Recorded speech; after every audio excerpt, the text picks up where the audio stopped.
rentré, il était trop rigoureux. Ça m'a équilibré. Amen. Que le nom du Seigneur soit glorifié. Nous bénissons le Seigneur pour les travaux qu'ils sont en train de faire ici. Alléluia. Vraiment, Dieu nous fait grâce. De jour en jour, on est en train d'avancer. Amen. Amen. Et nous sommes vraiment reconnaissants au Seigneur parce que Dieu nous épargne des accidents. Alléluia. Dieu pourvoit aussi aux besoins de jour en jour. Et vraiment, il mérite que nous puissions lui dire merci. Alléluia. Amen. Ce n'est qu'un pas de foi. Alléluia. Parce que rien ne nous prédestine. Vous voyez là où on est bien. Moi, ce que je voulais, c'était une salle comme ça. Alléluia. On vient pour nous, on n'a pas de problème. Alléluia. Mais Dieu a voulu qu'on prenne plus grand. Je veux qu'on l'acclame parce qu'il sait où il nous amène. Gloire à Dieu. Lisons Jean 8 avec la sœur Cynthia.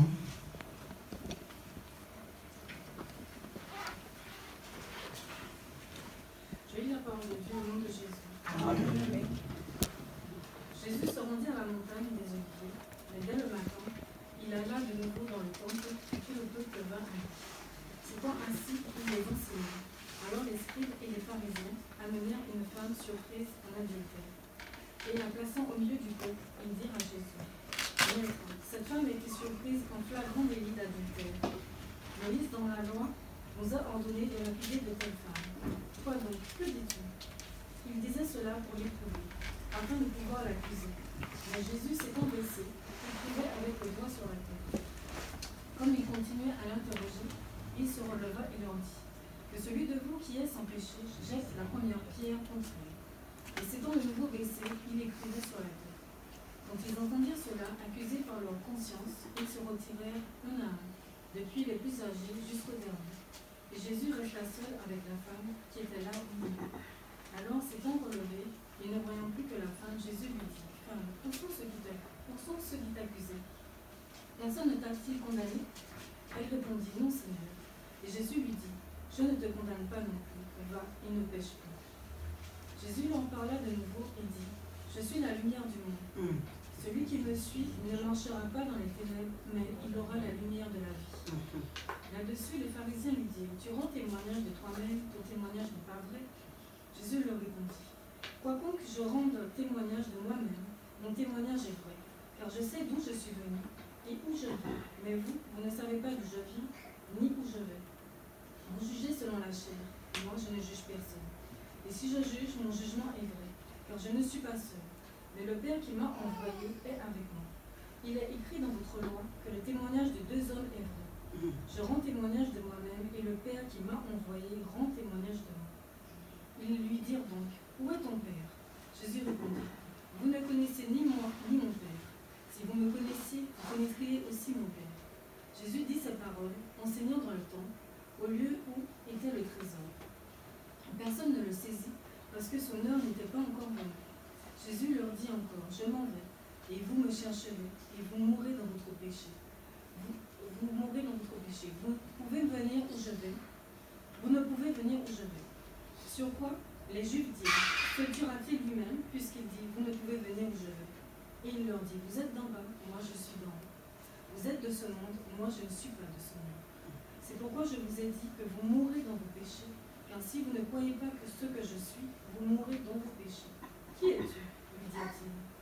Jésus leur répondit: C'est ce que je vous dis dès le commencement. J'ai beaucoup de choses à dire de vous et à juger en vous. Mais celui qui m'a envoyé est vrai, et ce que j'ai entendu de lui, je le dis au monde. Ils ne comprirent point qu'il leur parlait du Père.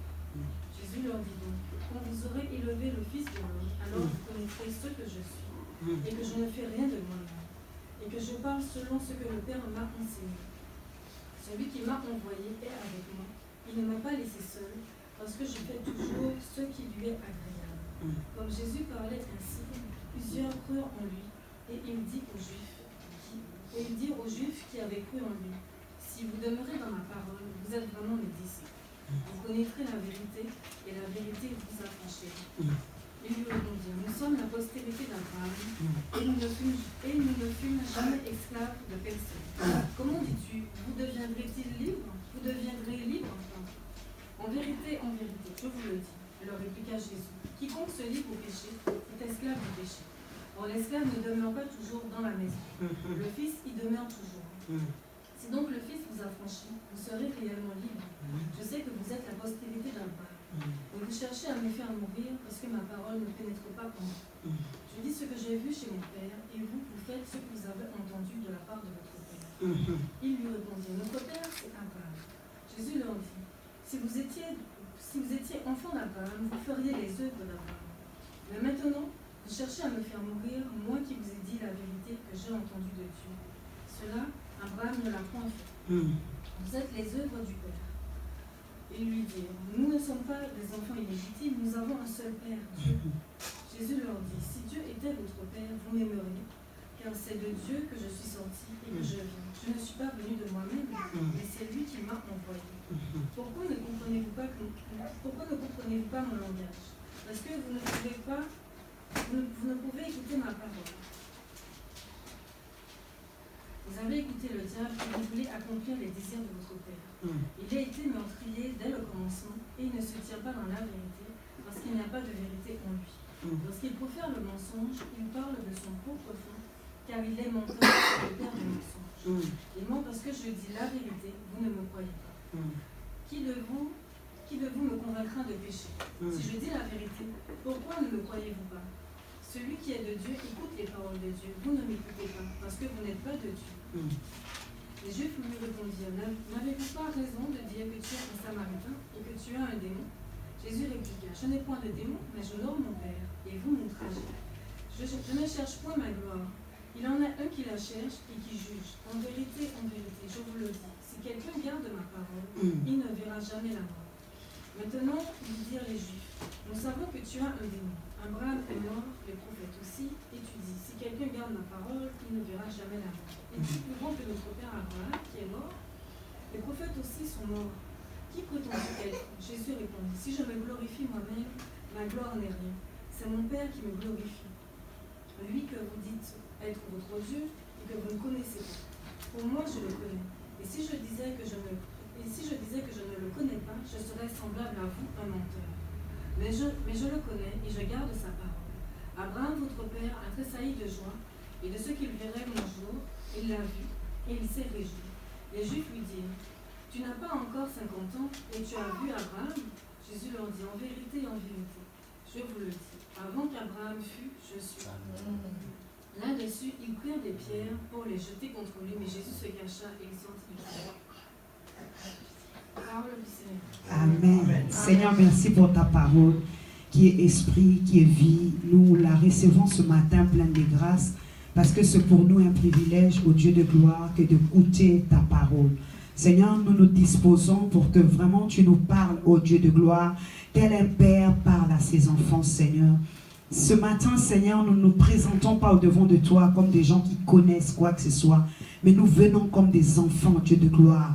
Des enfants ignorants, des enfants qui ne savent même pas quoi faire, des enfants qui ne savent pas discerner ta parole, ô Dieu de gloire. Parce que tu es si profond que, Dieu de gloire, notre intelligence humaine ne peut pas aller dans le profondeur pour comprendre ta pensée.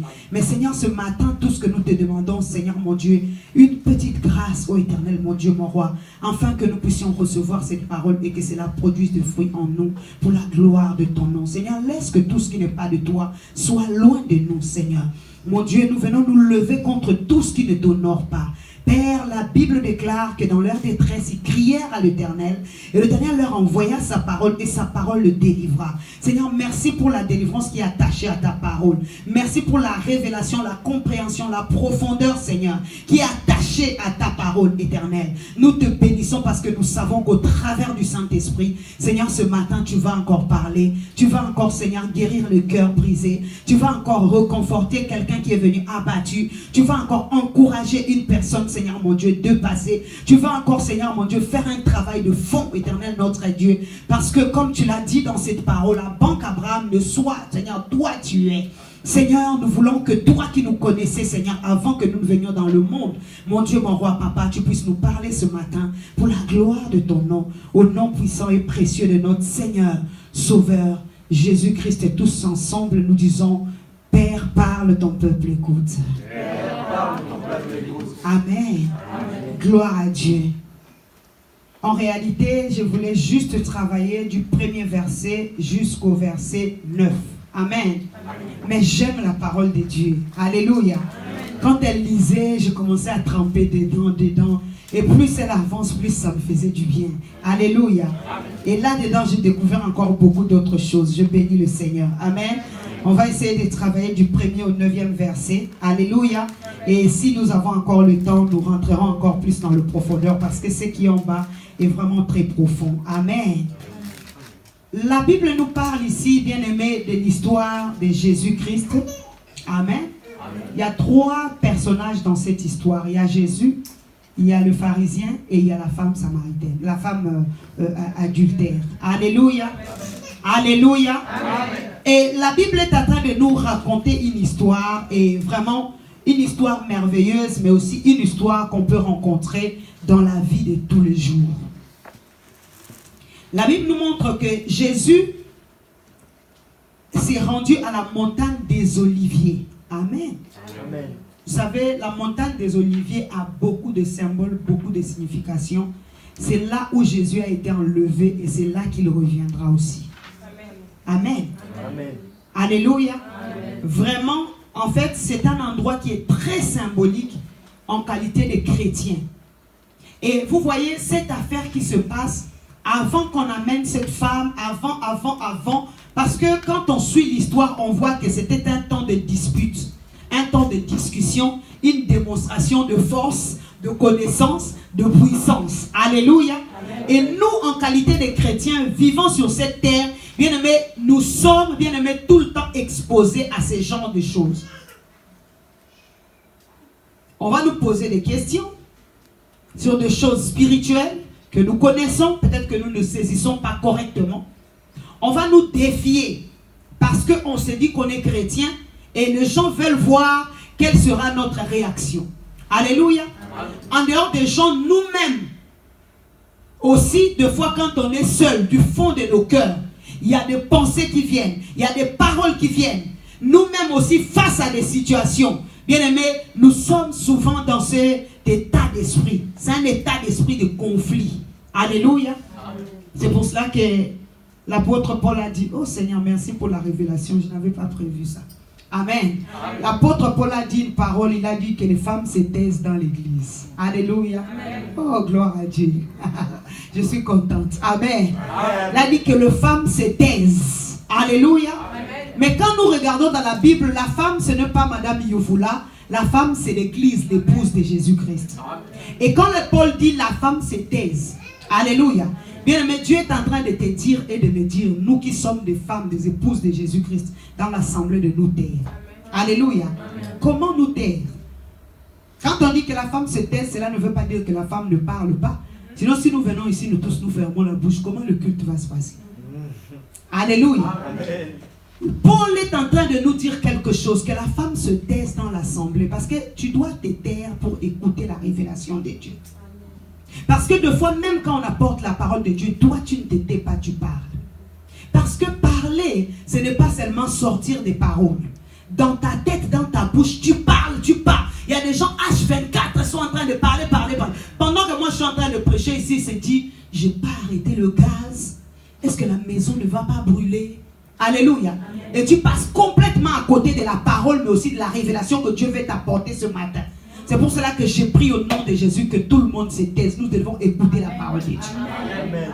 Parce que vous allez voir beaucoup de gens, ils vont faire 5 ans, 10 ans, 20 ans dans la vie chrétienne, mais ils ne saisissent pas la révélation. Il n'y a pas de changement dans leur vie. Il n'y a pas la compréhension de la parole parce qu'au moment de la parole, le diable vient pour commencer à leur souffler d'autres choses pour qu'ils ne puissent pas recevoir la révélation de la parole. Parce que la parole de Dieu, ce n'est pas un journal. La parole de Dieu, ce n'est pas un livre comme ça que tu peux lire quelconque. Bien aimé, la parole de Dieu, c'est une parole qui a été inspirée mais aussi révélée. C'est-à-dire que seuls les gens qui sont branchés avec le Saint-Esprit, seuls les gens qui sont dans la révélation saisissent la révélation. Parce qu'on peut être dans l'église, on est deux, on écoute la parole, mais quand une personne sort, elle prend des décisions sur la parole de Dieu, mais une autre personne dit que c'était bon. Hein? Amen. Il y a des gens qui disent que la parole aujourd'hui c'était puissant. On nous a dit vraiment, on doit se taire. Alléluia. Alléluia. Amen. Mais quand il va aller à la maison, quand Dieu va vouloir commencer à lui parler, vous n'avez pas vu ça? on mélange des fois, on a du mal à faire la différence entre notre parole, la parole de Dieu et la parole du diable. Alléluia. Ça n'a rien à voir avec la parole que je prêche ici. Tu peux recevoir une révélation. Hier, on était en route, j'étais en train de dire à Israël et à Frère Johnny, je dis, quand je priais pour avoir cette salle, le Seigneur me disait, ce qui est né de la chair est chair, ce qui est né de l'esprit est esprit. Alléluia. Et puis moi, je disais à Dieu, je t'ai demandé la salle, arrête de me dire né de la chair, né de l'esprit. Qu'est-ce que ça a à voir avec ce que moi je te demande? Alléluia. Parce que je n'arrivais pas à faire le lien entre ce que moi je demande à Dieu et la parole que Dieu me disait. Alléluia. Quelques temps après, j'ai compris. Parce que pour trouver cet endroit, c'était par une révélation. Alléluia. C'est Dieu qui m'avait révélé. C'est Dieu qui m'avait ouvert une porte. Et même s'il y avait des embûches pour y arriver, Dieu voulait me faire comprendre que ce qui est né de l'esprit est esprit. C'est-à-dire que ça va se réaliser parce que ce n'est pas né de ta chair. Ça ne vient pas de toi. Alléluia. Amen. Alléluia. Amen. Deux fois, bien aimé, il y a des paroles que Dieu nous donne comme ça. La parole de Dieu. Tu lis une parole où tu es en train de prier sur quelque chose. Tu reçois une parole où tu es en train de penser sur quelque chose. Il y a une pensée qui vient dans ta tête. Bien aimé, tu ne sais pas, est-ce que c'est toi qui parles? Est-ce que c'est Dieu qui parle? Ou est-ce que c'est le diable qui parle? C'est pour cela que le Seigneur dit, on doit se taire pour écouter le Seigneur. Si je me tais, oh, j'apprendrai à écouter la voix du bon berger. Quand je l'entends, oh, je comprends qu'il a payé pour ma liberté. Si je me tais, si je me tais, oh, j'apprendrai à écouter la voix du bon berger. Quand je l'entends, oh, je comprends qu'il a payé pour ma liberté. Quand je t'ouvre mon cœur, je te vois, Seigneur. Quand je t'ouvre mon cœur, je t'entends me parler. Et ta loi dans mon cœur toujours demeure. Et ta vie à chaque heure coule comme un torrent. Alléluia. Amen. Si je me tais, dis à quelqu'un, tais-toi. Alléluia. Tu dois apprendre à dire à ton cœur de se taire. Alléluia. Amen. Parce que même quand on reçoit la parole, ton cœur a toujours quelque chose à dire. Non, ça ce n'est pas pour moi. Si Jacques était dans cette église, cette parole-là était pour lui. Alléluia. Amen. Souvent quand nous ne sommes pas venus à l'église, quand nous rentrons, on veut parler à une sœur, un frère. La parole qu'on a prêchée aujourd'hui, c'était vraiment pour toi. Bien aimé, Dieu ne va pas t'emmener à l'église pour te parler de l'autre. Il veut te parler de toi. Amen. Alléluia. Amen. Si je parle 1 heure, bien aimé, il y a même 2 minutes pour toi. Donc arrête de croire que c'est pour l'autre. Cherche à creuser ce qui est pour toi. Parce que c'est toi que Dieu veut changer. C'est toi que Dieu veut sauver. Alléluia. Amen. Jésus, en descendant de montagne des Oliviers, quand on parle des oliviers dans la Bible, on parle de l'olive, on voit le symbolique, la puissance du Saint-Esprit. Alléluia. C'est-à-dire que quand on nous dit que Jésus s'est rendu à la montagne des Oliviers, on veut nous faire comprendre que Jésus est parti vraiment dans la profondeur, dans l'intimité, dans la connexion avec le Saint-Esprit. Alléluia. Peut-être poussé par l'Esprit, sachant que après ce temps, il y aura un événement qui va arriver et il devait être en mesure de gérer cette situation, de répondre aux questions. Alléluia. D'avoir la tête haute. Amen. Amen. Et c'est pour cela qu'on nous précise, parce qu'on pouvait dire seulement, on pouvait seulement raconter l'histoire de la femme. Mais on commence d'abord, Jésus s'est rendu à la montagne des Oliviers. La Bible dit, mais dès le matin, il alla de nouveau dans le temple et tout le peuple vint à lui. S'étant assis, il les enseignait. Amen. Amen. Je vais dire à quelqu'un, prends le temps de monter dans la montagne des Oliviers avant de venir à l'église. Alléluia. Amen. Jésus est parti d'abord à la montagne. Amen. Avant de venir à l'église, prends le temps de monter à la montagne. Va dans les profondeurs, va parler avec Dieu. Va parler au Seigneur, va écouter Dieu. Va recevoir des révélations de Dieu. Quand tu vas venir dans le temple, tu vas être disposé. Alléluia. Ton cœur va être disponible. Tu vas être conduit par l'Esprit. Et tu vas saisir la révélation de Dieu. Et tu vas comprendre, bien aimé, la parole qui est en train d'être prêchée. Pourquoi cette parole est prêchée? Quelle est ma part dans cette parole? Quel est le langage? Parce que la Bible, c'est un langage codé. Si tu n'as pas le Saint-Esprit, tu ne pourras pas le comprendre. Alléluia. Amen. Et Jésus descend. La Bible dit, tout le peuple vint à lui. S'étant assis, il les enseignait. Alors les scribes et les pharisiens amenèrent une femme surprise en adultère. Alléluia. Amen. Emmenèrent une femme. Jésus était en train d'enseigner, mais la Bible nous dit que les scribes et les pharisiens lui emmènent une femme, et cette femme-là était surprise en adultère dans cette version. Dans d'autres versions, on dit en flagrant délit d'adultère. Amen. Amen. Alléluia. Amen. Qui sont les scribes et qui sont les pharisiens? Ce n'est pas des païens. Amen. Amen. Ce n'est pas des peuples quelconques. C'est des gens qui ont étudié la loi. C'est des gens qui ont maintenu le peuple d'Israël dans la connaissance de la parole avant même que le Seigneur Jésus ne vienne. Alléluia. C'est-à-dire que ce n'était pas des peuples quelconques. Des fois, quand on parle des scribes, on parle de pharisiens. Les gens croient que c'est des pécheurs, c'est des mauvais. Non. Et aujourd'hui aussi dans nos églises sont remplies de scribes et de pharisiens. Ce sont des gens qui connaissent la parole mais qui ne le mettent pas en pratique. Ce sont des gens qui connaissent la parole. Ils peuvent vous citer tout le verset de la Bible. Ils peuvent vous expliquer, bien aimé, de Genèse à Apocalypse, le 66 livres de la Bible, ils peuvent vous le citer. Mais le plus important, ce n'est pas ça. Le plus important, c'est que cette parole-là, qu'est-ce que ça a produit en toi? Alléluia.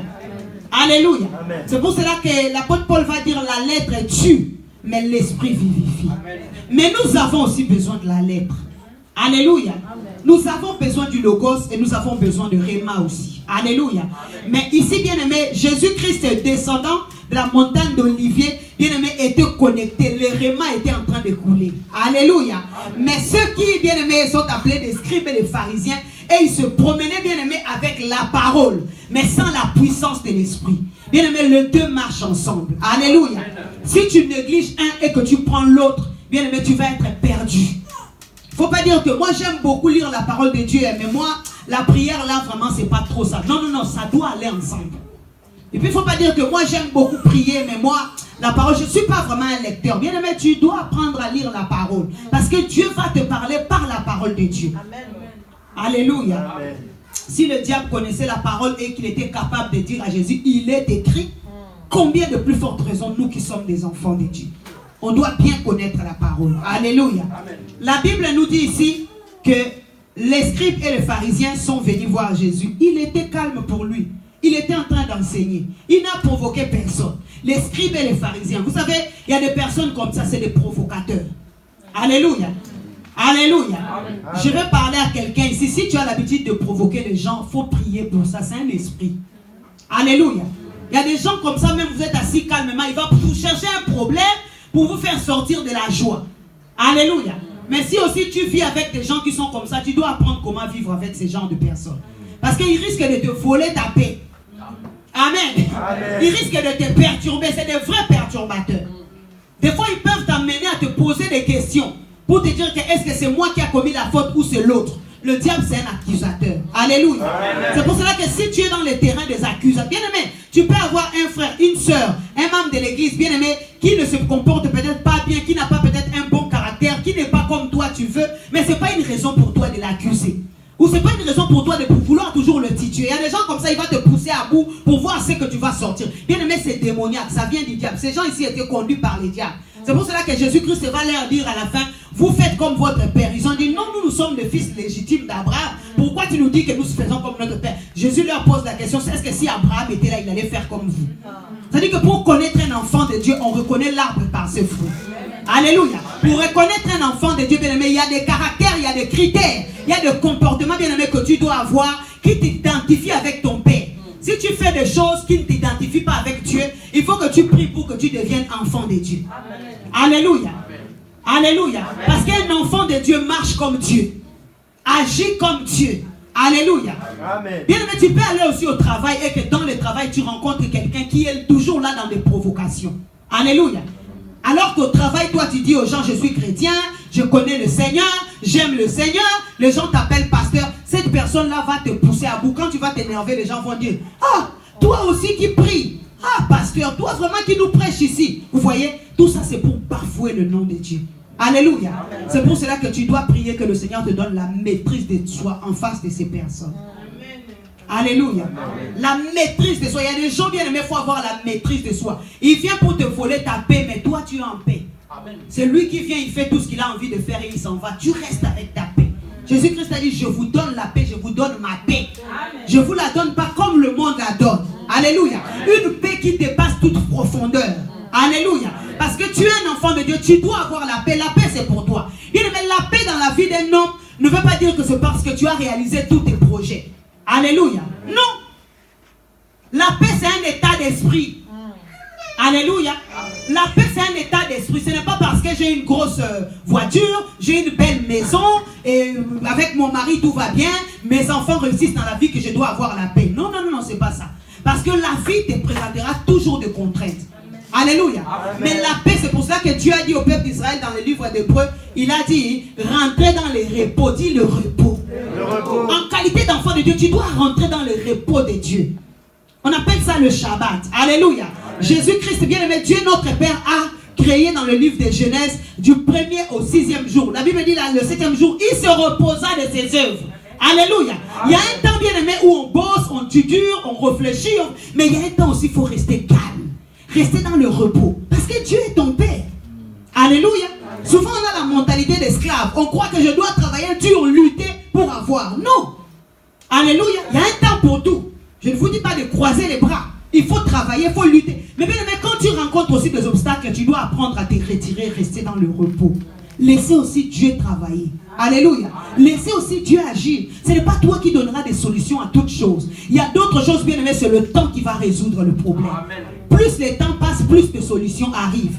Maintenant, si toi tu es hystérique, tu veux, bien aimé, tu vas te cogner la tête contre le mur. C'est pour ça que vous voyez, il y a beaucoup de personnes qui sont aigries. Même dans des églises. Alléluia. Amen. Parce que lui, il a prié pour que Dieu lui donne, je ne sais pas, la belle voiture. Mais il voit le frère qui lui vient à l'église négligemment. Alléluia. Et quand il vient, il prie même pas. Et tu vas voir la voiture, pourquoi toi tu as jeûné 3 semaines, jeûne à sec, tu vas, on te refuse des crédits, on donne aux frères. Alléluia. Et le frère, quand il vient, il les garde tout juste à côté de ta voiture. Quand tu descends de ta voiture, si tu n'as pas la paix que Dieu donne, alléluia. Quand le frère va te dire bonjour, alléluia. Le bonjour qui va sortir de ta bouche, ce n'est pas le bonjour. Alléluia. De ta bouche, tu vas dire bonjour, mais du fond de ton cœur, tu vas dire, tu crois que tu mérites ça. Alléluia. Tu deviens jaloux. Dis à quelqu'un, sois en paix. Sois en paix. Dieu ne te donnera pas un couteau, sinon tu vas te blesser. Amen. Alléluia. Amen. Il te donne ce qu'il te faut. Alléluia. Amen. Je reviens dans mon histoire. Alors les scribes et les pharisiens amenèrent une femme surprise en adultère. Bien aimé, je parlais de la femme en qualité d'église. Amen. Amen. C'est dans cette dimension que Dieu m'a conduit. Bien aimé, je parle de la femme en qualité d'église. On va parler de l'église corps de Christ, mais aujourd'hui on va parler aussi de l'église locale qui est l'église Ephraïm. Alléluia. Amen. La Bible dit que les pharisiens amenèrent une femme surprise en adultère. Alléluia. Bien aimé, quand on parle d'une église qui est dans l'adultère, cela veut dire quoi? Une femme comme église, mais qui vit dans l'adultère. Vous allez voir quand vous lisez le livre d'Osée, vous lisez le livre d'Ésaïe, vous allez voir Dieu est en train de pleurer pour sa femme. Dieu est en train de pleurer pour l'église. Dieu est en train de pleurer pour son peuple. Il est en train de dire que son peuple s'est prostitué. Alléluia. La prostitution spirituelle, c'est d'aller vers les autres dieux. Amen. Amen. Alléluia. Amen. Alléluia. Amen. Vous allez peut-être me dire que non, prophétesse, nous on n'a pas d'autres dieux. Nous, vraiment, toi-même tu connais, nous on prie. Et puis quand on rentre à la maison, il n'y a que Jésus, il n'y a pas d'autres dieux. Jésus-Christ a dit une parole ici. Alléluia. Amen. Il a dit si Dieu était votre Père. Amen. si Dieu était votre père, vous m'aurez aimé. Alléluia. Parce que Jésus leur disait la vérité. Amen. Et eux, ils n'aimaient pas cette vérité-là. Mais ils se réclamaient enfants de Dieu. Pareil, on peut dire que non, moi, je suis fidèle à Jésus. Je n'ai pas d'autre Dieu. Je suis seulement avec Jésus. Bien-aimé, est-ce que dans ta marche de tous les jours, tu es fidèle au Seigneur? Alléluia. Amen. Dans ta marche de tous les jours, n'es-tu pas une femme prostituée? Es-tu une femme fidèle à ton maître? Alléluia. Amen. Es-tu une femme? Bien-aimé, quand tu es... Moi, je suis une femme, je suis une mère. Alléluia. Et plusieurs fois, ça m'est arrivé de faire des songes où je me vois, je suis infidèle vis-à-vis de mon mari. Alors qu'en réalité, je ne le fais pas. Avant, je ne comprenais pas ce langage-là. Un jour, le Seigneur m'a expliqué. Alléluia. Dieu m'a dit, quand tu tournes le dos et parler du mal de ton mari, je ne parlerai jamais du mal de mon mari à quelqu'un d'autre. Alléluia. Amen. Mais des fois, quand ça monte dans le cœur, je murmure. Et Dieu me voit. Alléluia. Amen. Vous voyez comment on commence à rentrer petit à petit dans l'infidélité. Alléluia. Amen. Je murmure dans mon cœur et puis je dis, mais vraiment ça, il ne pouvait pas le faire. Il devait faire ceci, il devait faire cela. Je veux voir que je suis en train de tromper mon mari. Et Dieu a commencé à me dire, tu sais, c'est ton frère. Alléluia. Dans le Seigneur. Bien aimé, si tu es marié et que tu considères ton mari comme mari, tu vas souffrir. Il faut déjà le prendre comme ton frère dans le Seigneur. Parce qu'au ciel, il n'y aura pas l'histoire monsieur, madame. Alléluia. On est frères et sœurs. Amen. On est monsieur et madame ici sur la terre. C'est cette chair qui a besoin de ça. Alléluia. Mais quand on ira au ciel, la Bible dit on sera tous comme des anges dans le ciel. Le Seigneur m'a dit, il est ton frère. Vous allez à l'église, vous priez ensemble. Vous partagez la parole de Dieu ensemble. Vous vous aimez, vous partagez beaucoup de choses ensemble. Mais s'il y a quelque chose qu'il fait que tu n'aimes pas, au lieu de rester dans ton cœur de murmurer, tu peux le faire asseoir pour le faire comprendre. L'infidélité. Alléluia. Amen. Alléluia. Amen. Moi-même aussi, un jour je fais un songe. J'ai vu mon mari infidèle vis-à-vis de moi. J'ai dit non, monsieur Youvoula, je le connais. C'est pas lui. Amen.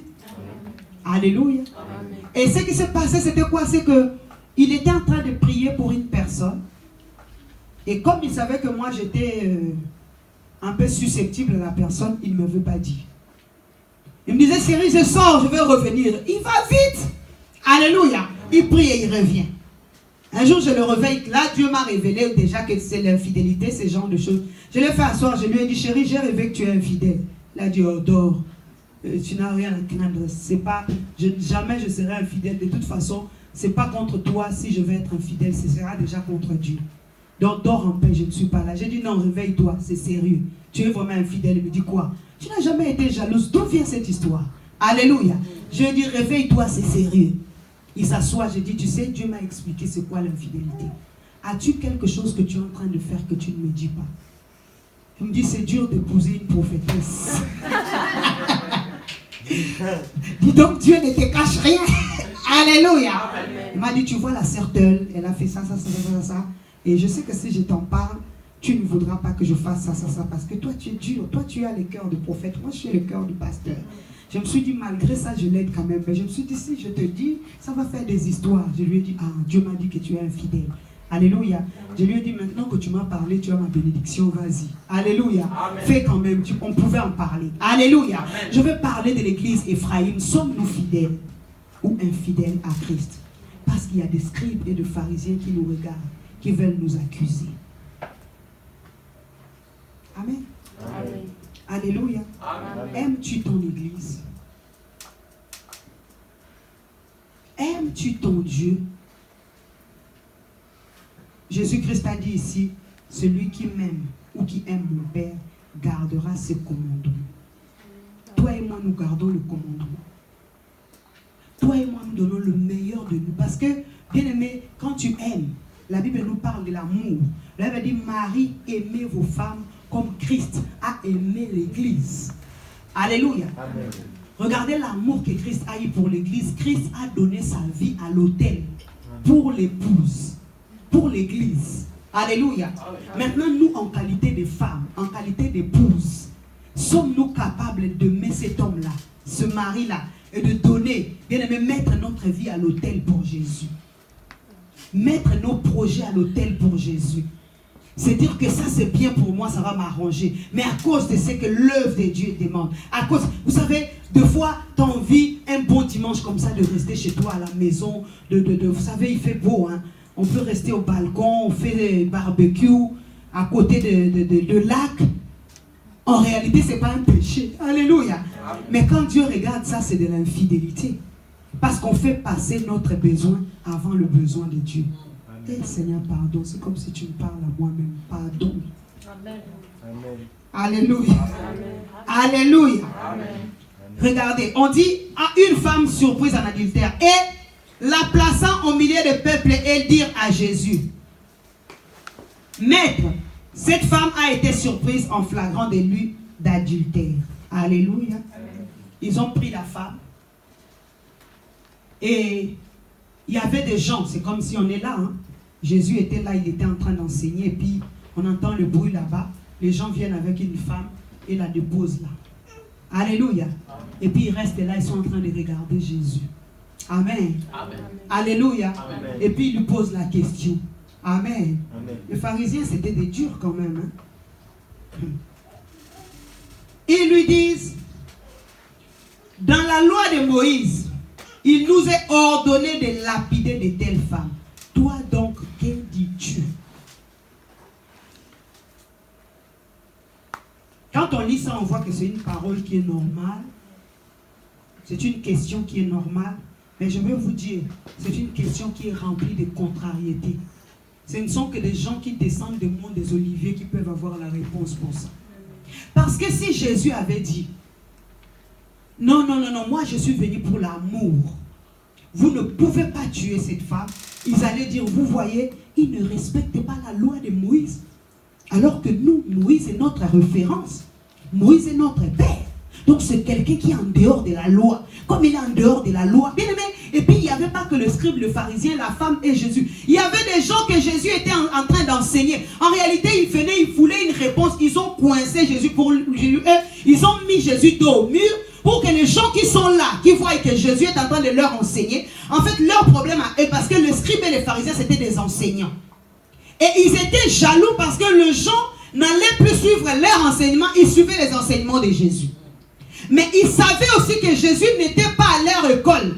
Et il y avait beaucoup de choses que Jésus pouvait ignorer. Donc, pour le faire tomber, on va aller l'humilier devant ses étudiants. Amen. Amen. Alléluia. Amen. Ce qu'ils ont oublié, c'est pour ça que Jésus a dit avant que Abraham ne soit, je suis.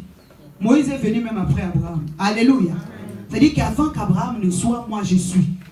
Quand Moïse était là, Jésus était déjà là. Avant. Amen. C'est-à-dire qu'il venait, c'était des humains. Je vais te dire, je vais me dire aujourd'hui. Bien aimé, nous sommes des humains. Alléluia. Nous pouvons pas dire on aime le Seigneur, on donne tout au Seigneur, on est tout pour le Seigneur. Mais bien aimé, depuis ta naissance, Jésus était là. Il y a des choses, bien aimé, un bébé d'un an ne connaît pas, mais Jésus connaît.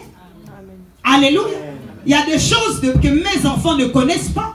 Par exemple, le jour de leur naissance, ils savent que je suis né tel jour. Mais ils ne savent pas c'était à quelle heure, à moins que je leur dise.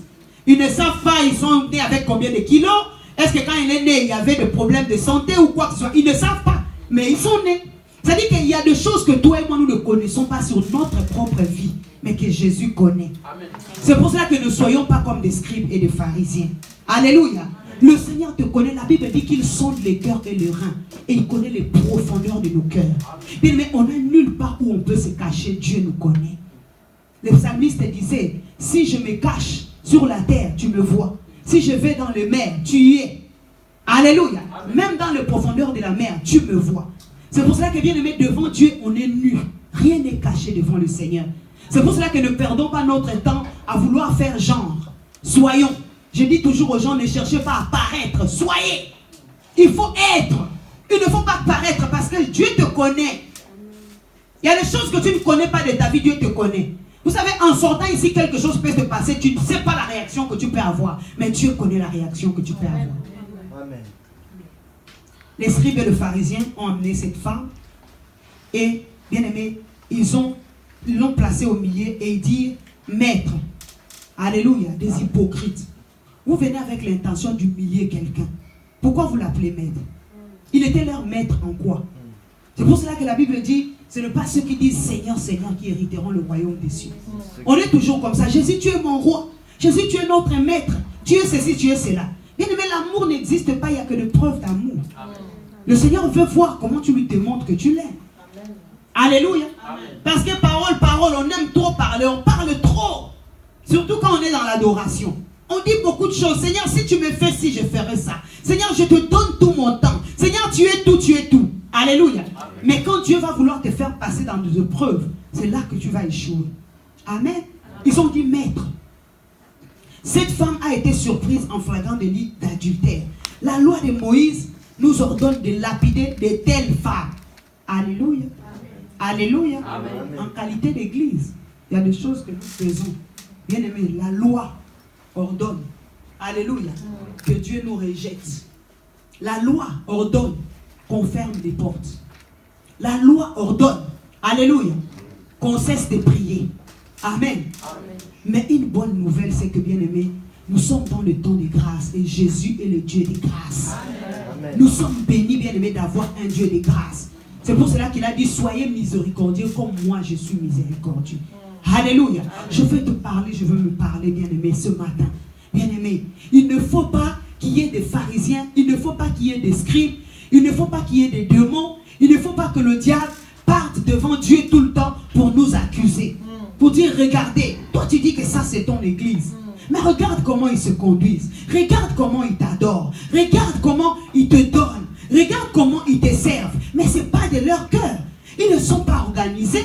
Regarde, le diable va montrer à Dieu, va comparer. Regarde le temps qu'ils donnent à leur travail. Regarde le temps qu'ils donnent à leur famille. Regarde le temps qu'ils donnent à leurs femmes. Regarde le temps qu'ils donnent à leurs biens. Regarde comment ils cleanent leur voiture. Est-ce qu'ils sont capables de nettoyer ta maison comme ils nettoient leur propre voiture?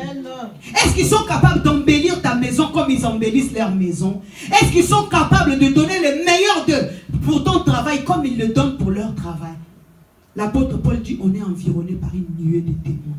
Amen. Alléluia. Amen. Alléluia. Amen. Hébreu 11 est en train de dire, eux là, dont le Seigneur n'a pas honte d'être appelé leur Dieu. Dieu est notre Père. Vous allez voir, même dans cette histoire, Jésus n'a pas permis qu'on tue la femme. Jésus ne permettra pas qu'on te tue comme il tue. Amen. Jésus ne permettra pas qu'on t'accuse comme m'accuse. Mais tout ce que Jésus nous demande, bien aimé, c'est de nous-mêmes aussi de faire des choses dans l'ordre pour qu'il n'y ait pas un mauvais témoignage. Parce que le témoignage, ce n'est pas seulement les gens du dehors. Là, il me dit, ayez un bon témoignage pour ceux du dehors, mais ceux du dedans. Mais le plus important, bien aimé, le diable, c'est l'accusateur de nos âmes. Bien aimé, ces scribes et ces pharisiens étaient poussés par le diable. C'est pour ça que Jésus a dit, Abraham n'est pas votre père. Vous connaissez votre père. Alléluia. Parce qu'ils étaient poussés par l'accusateur qui était le diable pour accuser le maître. Alors que Jésus n'avait rien fait, il était juste en train d'enseigner. Alléluia. Amen. Alléluia. Amen. Vous pensez que ce jour-là, dans toute la ville, il n'y avait qu'une personne qui a commis l'adultère? Amen. Amen. Amen. Alléluia. Amen. Bien, mais ils venaient pour éprouver Jésus, alors qu'eux-mêmes, ils n'étaient pas aussi bien aimés dans l'ordre. Alléluia. L'adultère, ça se commet à deux. Eux, ils sont venus avec une personne. Où est le monsieur? Amen. Amen. Mais Jésus n'a même pas voulu aller dans ces détails-là. Ça ne se commet pas, ce n'est pas une personne qui commet l'adultère. Alléluia. Amen. Je sais que nous, les femmes, on est capables de tout. Alléluia. On peut tout faire, mais l'adultère, on ne peut pas le commettre seul. Il faut que ça soit deux, donc il faut un monsieur. Amen. Amen. Mais dans cette histoire, eux, ils viennent juste avec la femme. Moi, j'ai dit, celui qui était avec la femme, là, c'est leur ami. Amen. Ils l'ont protégé. Et eux, ils sont venus juste avec la femme. Amen. Amen. Quand ils arrivent avec la femme, bien aimée, quelle humiliation. Imaginez-vous, les gens sont assis. Et vous venez avec une personne, bien aimée, comme un animal. On prend la femme, on la jette au milieu. Et il y avait là que les hommes. Tous étaient en train de regarder. Bien aimé, si Jésus ne descendait pas du mont des Oliviers, si lui-même il n'était pas Dieu, bien aimé, pour trouver la réponse à cette histoire, c'est compliqué. Imaginez-vous cette femme qui était en train de regarder Jésus avec le regard de compassion. Il voulait, en fait, elle ce qu'elle voulait, elle voulait que Jésus compatisse. Dieu n'a pas créé une femme pour qu'une femme soit adultérine. Non. Dieu a créé une femme bien-aimée pour sa gloire.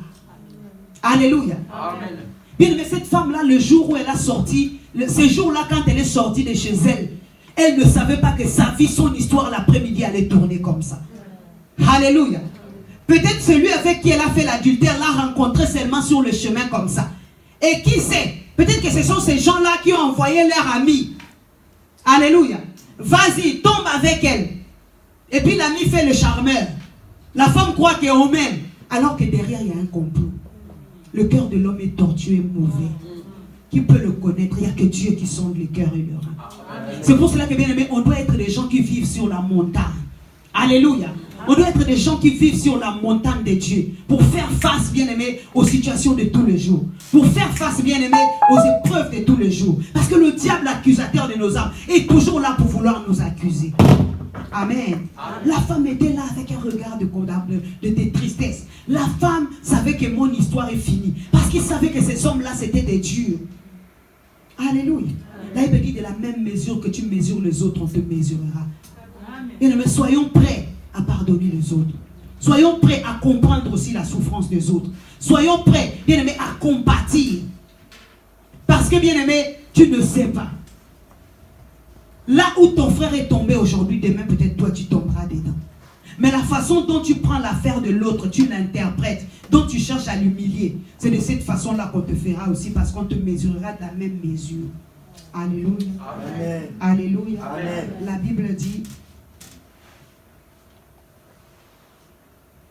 il disait cela pour l'éprouver, afin de pouvoir l'accuser. Mais Jésus, s'étant baissé, écrivait avec le doigt sur la terre. Amen. Alléluia. Amen.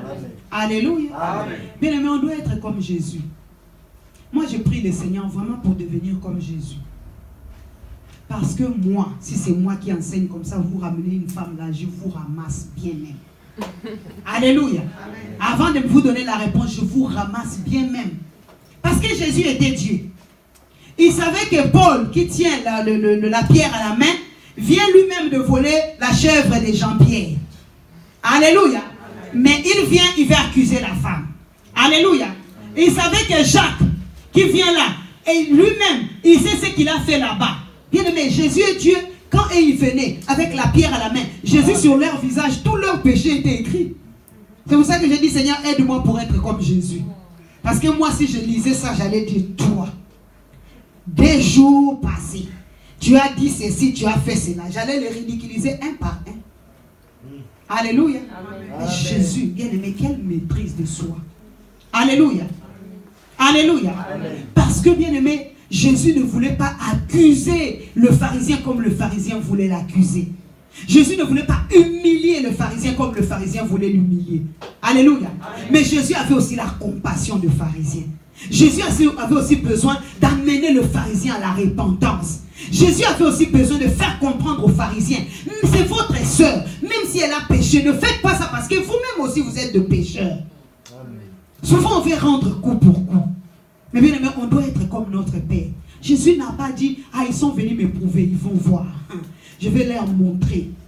Père, descends le feu, ils vont comprendre que je suis ton Père. Alléluia. Amen. Alléluia. Amen. On n'est pas dans la compétition, c'est que je suis, je le suis. Alléluia. Je suis Dieu. Jésus a dit, il est Dieu. Et parce qu'il est Dieu, bien aimé, vous voyez, peut-être demain, on était ici avec le frère Michael mercredi, et puis il dit, maman, vraiment je veux prier, maman priez pour moi, pour que je trouve du travail et tout, et tout, et tout. Alléluia. Amen. Je lui ai dit, Dieu te donnera du travail. Amen. Amen. Je lui ai dit, Dieu va te donner du travail. Parce que, vous avez vu la grande salle qu'on a pris là, il faut bien que les gens le payent. Donc tous ceux qui travaillent ici, Dieu est obligé de leur donner du travail. Parce que comment on va faire pour payer? C'est la réponse que je lui ai donnée. Alléluia. Amen. Alléluia. Amen. Et bien aimé, ce jour-là, pendant qu'on était ici, il était loin d'imaginer que Dieu allait lui donner du travail. C'est comme toi et moi. On ne sait pas ce que Dieu a prévu demain pour nous. Mais est-ce que vous pensez que Dieu va venir faire la publicité? Vous avez déjà vu Dieu faire la publicité. C'est nous qui voulons faire la publicité de Dieu. Dieu ne fait pas sa propre pub. Alléluia. Amen. Il est là, il est assis. Quand son temps arrive pour faire les choses, Tu peux pleurer aujourd'hui, tu crois que c'est la mort. Mais quand tu te réveilles demain, tu as la solution. Je me rappelle d'une sœur. Cette sœur-là était en train de pleurer, de chercher la face du Seigneur parce qu'on l'avait mis dehors. Alléluia. Elle n'avait plus d'appartement. Elle avait son appartement, mais elle a eu beaucoup de problèmes. On l'a mis dehors. Un jour, elle est rentrée du travail, elle arrive, elle veut mettre la clé, c'est fermé. On lui a pris tout ce qui était dedans. Elle avait bien arrangé la maison. Amen. Et elle m'a dit, maman, c'est pas possible. Comment je vais faire? Elle a commencé à louer la chambre chez sa voisine. C'était dur. Sa voisine, c'était une blanche. Elle était noire. Elle aimait manger le manioc. Chicoine. Quand elle met ça au micro-ondes, ça pue. La voisine dit, qu'est-ce que tu manges qui pue comme ça? Alléluia. Donc, elle n'était pas libre. Et puis, sa fille qui discutait avec la fille de la voisine, c'était des problèmes. Elle disait à sa fille, arrête, on loue chez elle. On va nous mettre dehors. Sa fille ne comprenait pas l'affaire. Et elle s'est mise à prier. Un jour, elle a simulé une maladie. Alléluia. Pour se retrouver seulement à l'hôpital. Alléluia. Avec la fille là, comme ça n'a pas marché, elle a déménagé, elle est partie habiter chez sa sœur. Et elle avait des problèmes d'ulcère au pied. Et là où elle habitait chez sa sœur avait un chien. Et le chien là, avec ses poils, ça infectait la plaie. Donc elle ne pouvait pas habiter là-bas. Mais elle n'avait nulle part où aller. Elle a simulé une maladie, elle s'est retrouvée à l'hôpital. Quand elle arrive à l'hôpital, elle n'était pas malade. Moi, j'allais la voir, j'ai prié. Je disais, Dieu t'a déjà guéri. Ah, les gens aussi, hein. Ah, elle m'a avoué ça après. Je lui dis, non, moi, j'ai la paix dans mon cœur. Je sais que Dieu t'a déjà guéri. Elle dit, ah, non, maman, ça va bien. Mais je ne me doutais même pas. Quand le médecin venait lui demander, sur la hauteur de 10, c'est quoi ta douleur? Elle disait toujours 8. On veut lui mettre de morphine. Elle était à 8 toujours. Ah, oui, mais comment on n'arrive pas à maîtriser cette douleur? Mais son problème à elle, elle voulait rester à l'hôpital. Vous voyez jusqu'où les choses peuvent se compliquer. Alléluia. Amen. Elle est restée 2 semaines à l'hôpital. Après, on l'a quand même sortie. Tu ne peux pas rester 1 mois. Alléluia. Amen. Mais elle s'est mise à prier. Elle pleurait. Elle se réveillait à 4 h du matin. Elle pleurait. Elle disait, Seigneur, j'ai une maison. J'avais une maison. Qu'est-ce qui m'est arrivé? C'est parce que son mari ne voulait pas payer. Qu'est-ce qui m'est arrivé? Je me retrouve dehors avec mes enfants. Elle pleurait, elle pleurait, elle pleurait. Un jour, elle fait un songe. Il y a 3 femmes qui sont venues la voir pour lui dire que toi aussi tu pleures trop, prends seulement la maison. Amen. Parce qu'elle pleurait tôt, elle n'arrêtait pas d'embêter le Seigneur. Alléluia. Amen. Et un jour, Dieu a ouvert une porte par son travail, on lui a donné, elle disait à Dieu, donne-moi même vraiment une chambre, la pièce d'une chambre dans un appartement pour que je reste avec mes enfants. Je ne te demande pas beaucoup. Mais par rapport à son travail, on lui a donné un pavillon avec 3 chambres. Alléluia. Amen. Alléluia. Amen. Et les jours où elle a ouvert le pavillon, elle est rentrée, elle est assise sur le marche, elle m'a appelé, elle m'a dit, maman, j'ai honte. J'ai dit, de quoi? Elle dit, toutes les prières que je faisais à Dieu, là, quand je regarde le pavillon, j'ai honte, maman, je ne mérite pas ça. Alléluia. Amen. Je veux simplement vous dire que bien aimé, ce que Dieu veut faire demain, il ne te dit pas aujourd'hui.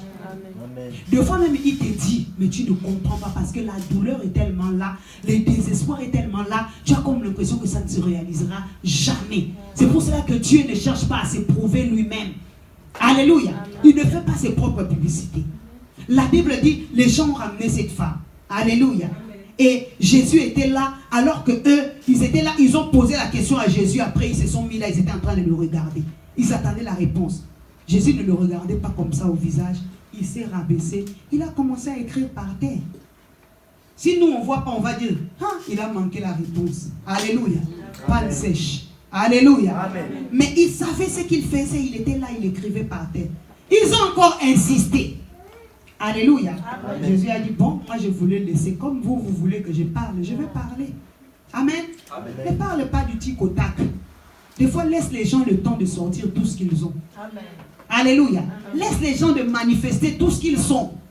Quand tu vas leur donner la réponse, au moins tu sauras à qui tu as affaire. Amen. Amen. Amen. Ce qui se passe ici, c'est que Jésus, quand ils ont commencé à parler, la Bible dit dans le verset 7, comme il continuait à l'interroger, il se releva et leur dit que celui qui est sans péché jette le premier la pierre contre elle. Alléluia. Alléluia. Amen. Alléluia. Amen. Que celui qui est sans péché.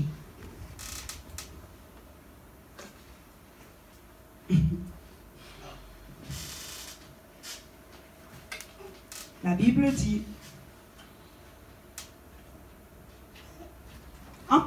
péché, bien-aimé. Dans la leçon d'affermissement, quand on parle du pardon, alléluia, amen, on rentre dans le domaine du péché parce que le pardon arrive quand il y a le péché. Alléluia. Quand on rentre dans le domaine du péché, bien-aimé, on voit qu'on pêche de plusieurs manières. Alléluia. Amen. Nous péchons en acte, nous péchons en parole, nous péchons en pensée. Nous péchons consciemment et des fois nous péchons aussi inconsciemment. Alléluia. Amen. Alléluia. Amen. Alléluia. Amen. Maintenant, quand Jésus dit que celui qui est sans péché jette la pierre, bien aimé, tout le monde a commencé à réfléchir. Amen. Amen. Parce que si je viens ici, je dis que celui qui est sans péché passe devant. Alléluia. Amen. Moi, si je suis dans la salle, on me dit que celui qui est sans péché passe devant, je vais passer. Amen. Ce n'est pas parce que je suis sans péché, mais c'est parce que je suis purifié par le sang de Jésus. Amen. Comme c'était des pharisiens, ils ne connaissaient pas la grâce. Alléluia. Ils ne connaissaient pas la grâce. Vous voyez? C'est pour cela qu'un enfant, tu ne peux pas lutter avec un père. Alléluia. Et ils sont restés à la loi de Moïse. Mais Jésus est venu apporter la grâce. Alors qu'ils étaient pharisiens, ils étaient pécheurs. Ils étaient de mauvais. Mais à cause de l'œuvre que Jésus a accomplie, ils étaient déjà sanctifiés. Mais ils ne comprenaient pas cela. Alléluia. La Bible dit, leur conscience a commencé à leur parler. Eux-mêmes, ils ont commencé un par un à jeter la première pierre. Alléluia. Alléluia. Alléluia. Il y a André qui s'est dit, sans péché. Non. Je dois de l'argent à mon frère. Mais quand il vient me voir, je dis toujours que je n'ai pas d'argent. Il pose la pierre, il s'en va. Alléluia. Amen. Henri aussi arrive à son tour. Sans péché. Non.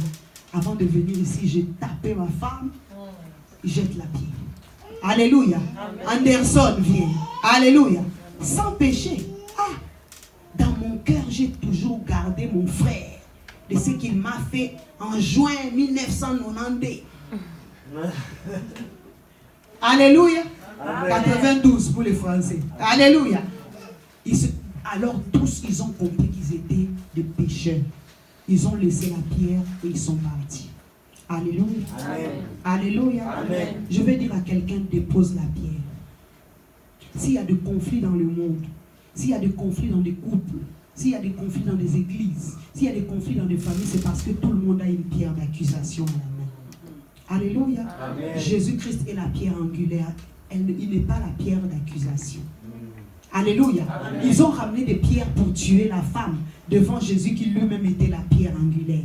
Mais quand la femme s'est rabaissée devant la pierre angulaire, qui est une pierre, la pierre des langues, qui est là pour construire ta vie, pour construire ton histoire, pour te laver, te purifier, te faire quitter de l'étape des pécheurs, t'amener dans l'étape de quelqu'un qui est purifié, dans l'étape d'une femme qui est pardonnée. Parce que bien aimé, le message de la croix, le message de Jésus est attaché au pardon, mais aussi à l'amour. La Bible dit dans Hébreux 13, l'amour croit tout, l'amour supporte tout, l'amour pardonne tout.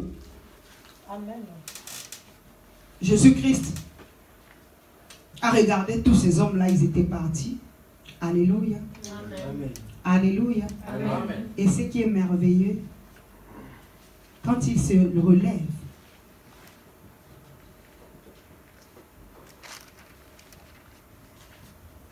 la Bible dit, eux attirés par leur conscience, depuis le plus âgé jusqu'au dernier. Et Jésus resta seul avec la femme qui était au milieu. Alléluia. Amen. Alléluia. Amen. Prends l'habitude de rester seul avec Jésus.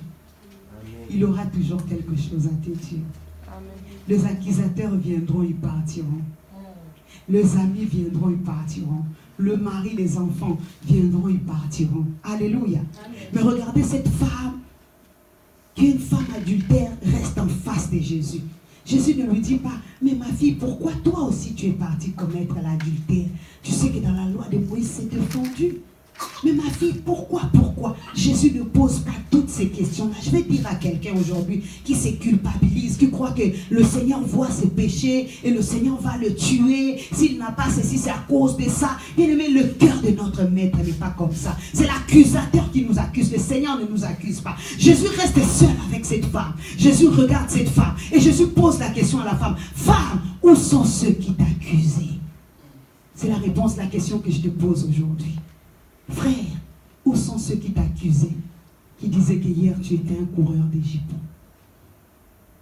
Sœur, où sont ceux qui t'accusaient, qui disaient que hier tu courais les boîtes, mais aujourd'hui tu es seul en face de Jésus. Alléluia. Amen. Où sont ceux qui t'accusaient? Ils sont où? Mais même quand on marche dans la vie chrétienne, on marche avec Dieu, il y a toujours des gens pour nous accuser. Il n'a pas fait ceci, elle n'a pas fait cela, elle devait organiser les choses par ceci, comme elle n'a pas organisé. Normalement, elle ne pouvait pas formuler la phrase comme ça. La parole, elle devait... Bien aimé, Jésus te pose la question, où sont ceux qui t'accusent? Le diable t'accusera toujours. Parce qu'on est né dans la chair, le péché d'Adam et Ève est là. Alléluia. Amen. Mais cet après-midi, Jésus te pose la question, où sont ceux qui t'accusent? Beaucoup de chrétiens vivent une vie de culpabilité. Beaucoup de chrétiens se sont résignés à dire que si Dieu ne me bénit pas, je suis en train de purger ma peine. Parce que j'ai péché. Parce que hier j'ai fait ci. Parce qu'avant-hier j'avais fait cela. Alléluia. Amen. Alléluia. Amen. Alléluia. Amen. Moi je suis venu te dire ce matin que le Seigneur te pose juste une question. Où sont ceux qui t'accusaient? Quand quelqu'un te pose la question, où sont ceux qui t'accusent, c'est parce que lui ne t'accuse pas. Alléluia. Amen. Je vais dire à quelqu'un que le Seigneur ne te condamne pas. Peut-être que tu viens à l'église, mais tu mènes une mauvaise vie dehors. Dieu ne te condamne pas. Peut-être que tu viens à l'église, tu es infidèle. Dieu ne te condamne pas. Peut-être que tu viens à l'église, nous on croit que tu es avec nous alors que tu n'es pas avec nous. Dieu ne te condamne pas. Peut-être que tout ce qui se passe à l'église, quand tu pars à la maison, tu murmures pour cela. Dieu ne te condamne pas. Peut-être que tu es celui qui nous balance dehors, qu'aujourd'hui ils ont fait ceci, ils ont fait cela. Dieu ne te condamne pas. Parce que c'est un Père, c'est un Dieu d'amour. Amen. Alléluia. Amen. Alléluia. Amen. Alléluia. Amen. Jésus a dit à la femme, moi non plus, je ne te condamne pas, mais va et ne pêche plus. Le plus important pour toi aujourd'hui, ce n'est pas de se dire, je pêche toujours, je fais toujours cela, je suis toujours ceci, mais de se dire, parce que Dieu ne me condamne pas, parce que Jésus ne m'accuse pas, parce que Jésus n'est pas là pour me jeter la pierre, la décision que je dois prendre aujourd'hui, c'est d'aller et de ne plus pécher. Amen. Alléluia. Amen. Il dit, va. Il ne te dit pas, reste là. Mais il te dit, va. Va là, tu vas où? Il y a des gens que Jésus a guéris. Il y a cet homme, le fou des Gadara. Jésus l'a guéri, il a supplié Jésus de rester avec Jésus. Mais Jésus lui dit, va, retourne dans ta maison. Alléluia. Et quand il est retourné dans sa maison, la Bible dit qu'il a évangélisé à la Décapole. C'est-à-dire que c'était une contrée de 12 villes. Et quand Jésus va aller là-bas pour aller prêcher, Jésus va trouver les gens. Les terrains étaient déjà préparés. Lui, il voulait rester à côté de Jésus. Mais Jésus lui dit, va, parce que tu as du travail dehors.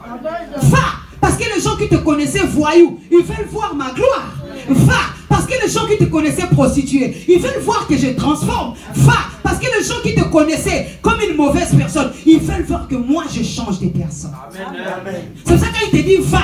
Il ne te dit pas d'aller seulement, tu vas comme ça. Il te dit va en témoin. Va démontrer l'amour. Va montrer aux gens que je ne suis pas un accusateur. Parce que je ne t'ai pas accusé, je ne veux pas les accuser non plus. Parce que je ne t'ai pas condamné, je ne le condamnerai pas non plus. Il y a des gens qui sont dehors, ils veulent venir au Seigneur, mais ils ont peur de la condamnation. Ils ont peur du jugement.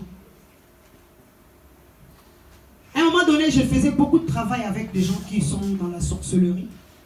On m'a amené beaucoup de personnes pour la délivrance des gens qui sont dans la sorcellerie. Et j'étais en train de prier le Seigneur parce que c'est quand même... c'est un peu compliqué. Alléluia. Amen. Alléluia.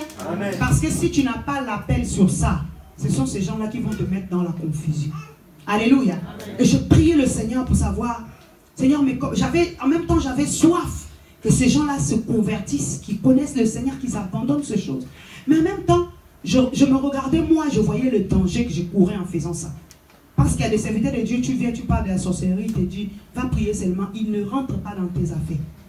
Alléluia. Amen. Parce qu'après, il y a des répercussions. Amen. Amen. Le Seigneur m'a dit une chose. Il m'a dit, Sylvie, tu sais ces gens-là, le diable leur montre que vous ne les aimez pas. Et parce que vous ne les aimez pas, ils ne peuvent pas ouvrir leur cœur pour vous dire des choses comme il faut.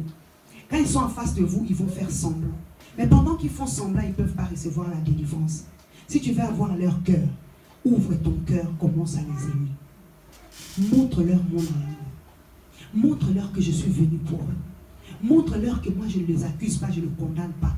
Ils vont ouvrir leur cœur. Quand ils vont ouvrir leur cœur, elle me dit, celui qui confesse ses péchés de sa bouche, Dieu est juste et fidèle pour pardonner.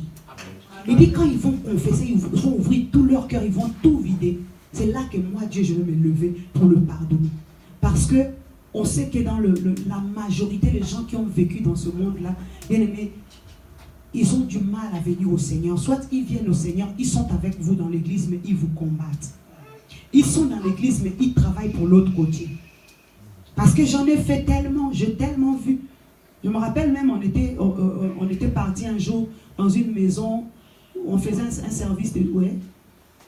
Je me rappelle, non, c'était pas moi.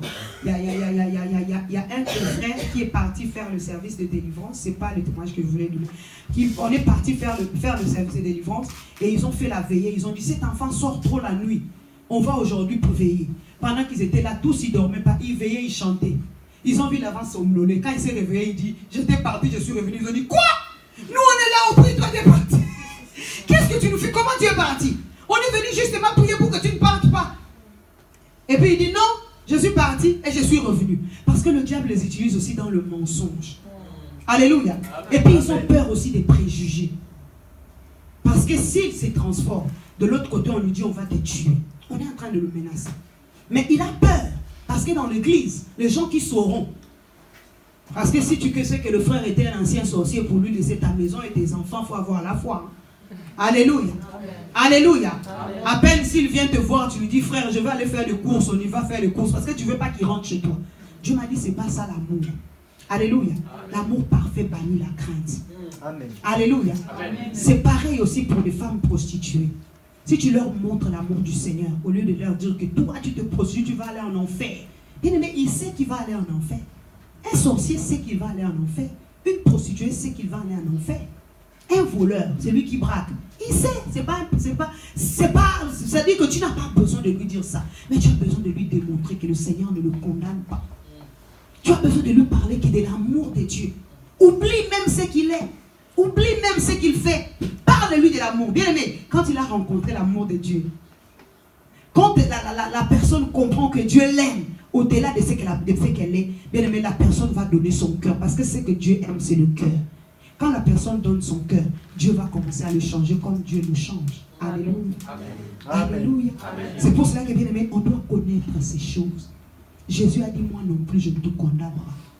C'est pour cela que des fois, vous pouvez voir, on est à l'église, une sœur vient à l'église avec une mini-jupe. Alléluia. Courez pas vite pour prendre un paille, les pharisiens et les scribes. Alléluia. Vous savez, quand vous courez vite pour lui prendre un paille, j'ai vu, il y a une fille qui était venue à l'église à Bethany, 2 fois elle n'est plus revenue. Parce que quand elle vient la première fois, on le fait asseoir au premier rangée. Et puis le protocole se rend compte que non, comme la jupe elle est courte, au premier rangée, ça ne va pas le faire. Il envoie une autre personne qui le met au 2e rangée. Alléluia. Quand elle se met au 2e rangée, le 2e rangée c'était là, on voyait encore le pied, une 3e personne vient la mettre au milieu. Quand le culte a fini, elle est venue me voir, elle m'a dit, je ne reviens plus. J'ai prié pour elle. Elle est partie, elle n'est plus revenue. Bien aimé, notre évangile, ce n'est pas un évangile de jugement. Amen. Alléluia. Amen. Jésus a dit, moi non plus, je ne te condamne pas. La personne qui vient d'arriver à l'église, qui lui a dit qu'il ne faut pas mettre les mini-jupes? Personne. Vous l'avez invité. Est-ce que vous lui avez dit là-bas, avant de venir chez nous, prends une jupe comme une bonne sœur, ça tombe jusque-là. Et quand tu viens à genoux, toi, fais la croix. On lui dit rien, on l'invite. Quand il vient, c'est convivial. Alléluia. Il faut la laisser. C'est-à-dire que soyez sages. Vous savez que la tenue n'est pas conforme, ça va choquer. La première personne, mets-la peut-être 2e rangée tranquille. Alléluia. Sans des préjugés, sans lui faire comprendre qu'on ne te met pas au premier rangée parce que tu as une courte jupe. Alléluia. Parce que même les gens qui mettent les jupes jusqu'en bas là, ils peuvent se prostituer sans problème. Amen. Les gens qui gardent le foulard là. Alléluia. Moi j'ai grandi dans une église où on mettait le foulard. Alléluia. On avait le foulard, on n'avait pas droit. Dans notre église, là où moi je suis né dans l'église Bethel, on ne mettait que de foulard. Et puis on avait de longues jupes, de longues robes. Alléluia. Mais les mamans qui étaient dans cette église-là, en congolais on dit ça les songués. C'est-à-dire que c'est des gens qui vont colporter vos histoires. Quand ils connaissent l'histoire d'une personne, toutes les mamans seront au courant. Mais ils sont en longue et en truc. Alléluia. Gloire à Dieu. Aujourd'hui, il y a un jeune là-bas. Les gens, ils vont comme ils veulent. Gloire au Seigneur. Nous, on a galéré. Alléluia. Jeune fille, tu as mis ta perruque là. Mais on avait toujours le foulard dans le sac. Alléluia. Dès que tu descends du bus, tu mets le foulard. Alléluia. Alléluia. Et puis comme la perruque, vous voyez. Le foulard, quand tu commences les cultes, ça commence là, ça va finir là. Parce que ça descend petit à petit. Amen. Alléluia. Amen. Alléluia. Bien aimé, l'apparence c'est bien. C'est l'homme qui regarde l'apparence. Mais bien aimé, on doit travailler notre intérieur. Jésus a dit, moi non plus, je ne te condamne pas. Me va et ne pêche pas. C'est le message que j'ai voulu t'apporter ce matin. Alléluia. Amen. Dieu ne te condamne pas, alors toi-même ne te condamne pas. Et parce que tu ne te condamnes pas, il te dit, va. Là où tu es parti, sois un témoin. Un témoin, ce n'est pas quelqu'un qui condamne. Parce que Jésus t'a fait miséricorde, fais miséricorde aux autres. Parce que Jésus t'a aimé, aime les autres. La Bible parle de l'histoire de David, je vais finir par là. Mais David, Dieu lui a promis la royauté. Il devait être roi d'Israël. Depuis le jour où il a été oint, jusqu'au jour où il devait monter sur le trône, il s'est passé une vingtaine d'années. Galère. Mais quand David monte sur le trône, il voit la gloire de Dieu, la grandeur de Dieu. Il dit qu'on lui cherche des gens qui sont dans la famille de Saül parce qu'il veut témoigner sa bonté. Alors que Saül l'a cherché toute sa vie pour le tuer. Mais quand il arrive sur le trône, il dit, reste-t-il quelqu'un de la maison de Saül pour que je lui témoigne la bonté? Il dit, mais Dieu t'a témoigné la bonté, témoigne la bonté aux autres. Amen. Dieu t'a témoigné la miséricorde, témoigne la miséricorde aux autres. Amen. Alléluia. Amen. Ne sois pas sévère parce que Dieu n'est pas sévère vis-à-vis de toi. On va se lever, on va prier le Seigneur. Moi non plus, je ne te condamne pas. Mais va et ne pêche pas. Quelqu'un qui vient à l'église, qui n'a pas encore le langage chrétien, bien aimé, on n'est pas là pour le condamner. Mais on lui parle avec amour. Alléluia. Alléluia. Gloire soit rendue à Dieu.